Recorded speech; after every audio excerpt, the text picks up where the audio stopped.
The human voice. It's the instrument we all play. It's the most powerful sound in the world, probably. It's the only one that can start a war or say, I love you. And yet many people have the experience that when they speak, people don't listen to them. Why is that? How can we speak powerfully to make change in the world? What I'd like to suggest, there are a number of habits that we need to move away from. I've assembled for your pleasure here 7 deadly sins of speaking. I'm not pretending this is an exhaustive list, but these 7, I think, are pretty large. Habits that we can all fall into. First, gossip. Speaking ill of somebody who's not present. Not a nice habit, and we know perfectly well the person gossiping 5 minutes later will be gossiping about us. Second, judging. We know people who are like this in conversation, and it's very hard to listen to somebody if you know that you're being judged and found wanting at the same time. Third, negativity. You can fall into this. My mother, in the last years of her life, became very, very negative, and it's hard to listen. I remember one day I said to her, it's October the 1st today, and she said, I know, isn't it dreadful? It's hard to listen when somebody's that negative. And another form of negativity, complaining. Well, this is the national art of the UK. It's our national sport. We complain about the weather, about sport, about politics, about everything. But actually, complaining is viral misery. It's not spreading sunshine and lightness in the world. Excuses. We've all met this guy. Maybe we've all been this guy. Some people have a blame thrower. They just pass it on to everybody else and don't take responsibility for their actions. And again, hard to listen to somebody who's being like that. Penultimate, the 6th of the 7, embroidery, exaggeration. It demeans our language, actually, sometimes. For example, if I see something that really is awesome, what do I call it? And then, of course, this exaggeration becomes lying, out and out lying, and we don't want to listen to people we know are lying to us. And finally, dogmatism. The confusion of facts with opinions. When those two things get conflated, you're listening into the wind. You know, somebody is bombarding you with their opinions as if they were true.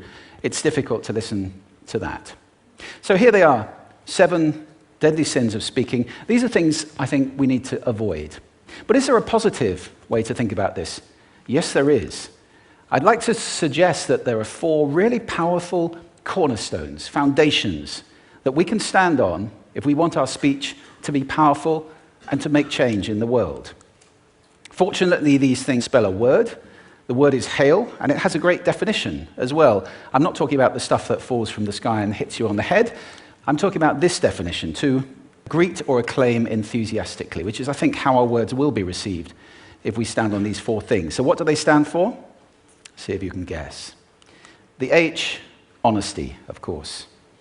Being true in what you say, being straight and clear. The A is authenticity, just being yourself. A friend of mine described it as standing in your own truth, which I think is a lovely way to put it. The I is integrity, being your word, actually doing what you say, and being somebody people can trust. And the L is love. I don't mean romantic love, but I do mean wishing people well. For 2 reasons. First of all, I think absolute honesty may not be what we want. I mean, my goodness, you look ugly this morning. Perhaps that's not necessary.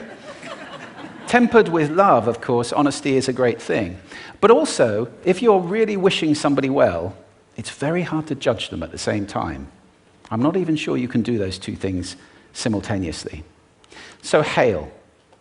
Also, now that's what you say, and it's like the old song, it is what you say, it's also the way that you say it.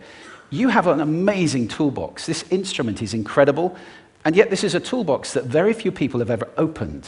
I'd like to have a little rummage in there with you now, and just pull a few tools out that you might like to take away and play with, which will increase the power of your speaking.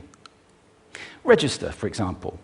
Now, falsetto register may not be very useful most of the time, but there's a register in between. I'm not going to get very technical about this for any of you who are voice coaches.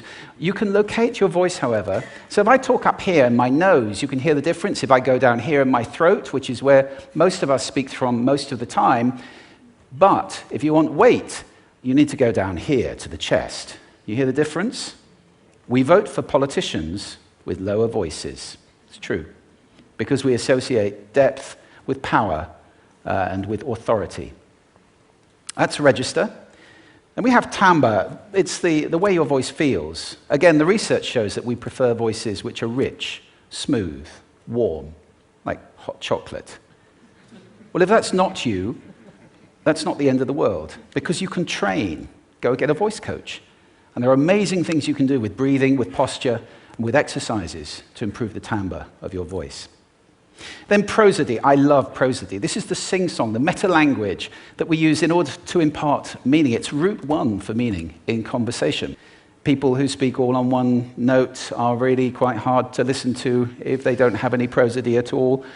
That's where the word monotonic comes from, or monotonous, monotone. Also, we have repetitive prosody now coming in, where every sentence ends as if it were a question. When it's actually not a question, it's a statement. And if you repeat that one over and over, it's actually restricting your ability to communicate through prosody, which I think is a shame. So let's try and break that habit. Pace. I can get very, very excited by saying something really, really quickly, or I can slow right down to emphasize. And at the end of that, of course, is our old friend, silence. There's nothing wrong with a bit of silence in a talk, is there? We don't have to fill it with ums and ahs. Can be very powerful. Of course, pitch often goes along with pace to indicate arousal, but you can do it just with pitch. Where did you leave my keys? Where did you leave my keys? It's a slightly different meaning in those two deliveries. And finally, volume. I can get really excited by using volume. Sorry about that if I startled anybody. Or I can have you really pay attention by getting very quiet. Some people broadcast the whole time. Try not to do that. That's called sodcasting. Imposing your sound on people around you carelessly and inconsiderately. Not nice. Of course, where this all comes into play most of all is when you've got something really important to do. It might be standing on a stage like this and giving a talk to people. It might be proposing marriage, asking for a raise, a wedding speech, whatever it is. If it's really important, you owe it to yourself to look at this toolbox and the engine that it's going to work on. And no engine works well without being warmed up. Warm up your voice. Actually, let me show you how to do that. Would you all like to stand up for a moment? I'm going to show you the 6 vocal warm-up exercises that I do before every talk I ever do. Anytime you're going to talk to anybody important, do these. First, arms up. Deep breath in and sigh out. Like that. One more time. Very good. Now we're going to warm up our lips, and we're going to go bop, bop, bop, bop, bop, bop, bop, bop. Very good. And now, just like when you were a kid. Now your lips should be coming alive. We're going to do the tongue next with exaggerated la, la, la, la, la, la, la, la, la. Beautiful. You're getting really good at this. And then roll an R. That's like champagne for the tongue. Finally, and if I can only do one, the pros call this the siren. It's really good. It starts with we and goes to or. The we is high, the or is low. So you go wee, or wee. Fantastic. Give yourselves a round of applause. Take a seat. Thank you. Next time you speak, do those in advance. Now, let me just put this in context to close. This is a serious point here. This is where we are now, right? We speak not very well into people who simply aren't listening in an environment that's all about noise and bad acoustics. I have talked about that on this stage in different phases. What would the world be like if we were speaking powerfully to people who are listening consciously in environments which were actually fit for purpose? Or to make that a bit larger, what would the world be like if we were creating sound consciously and consuming sound consciously and designing all our environments consciously for sound? That would be a world that does sound beautiful, and one where understanding would be the norm. And that is an idea worth spreading. Thank you. Thank you.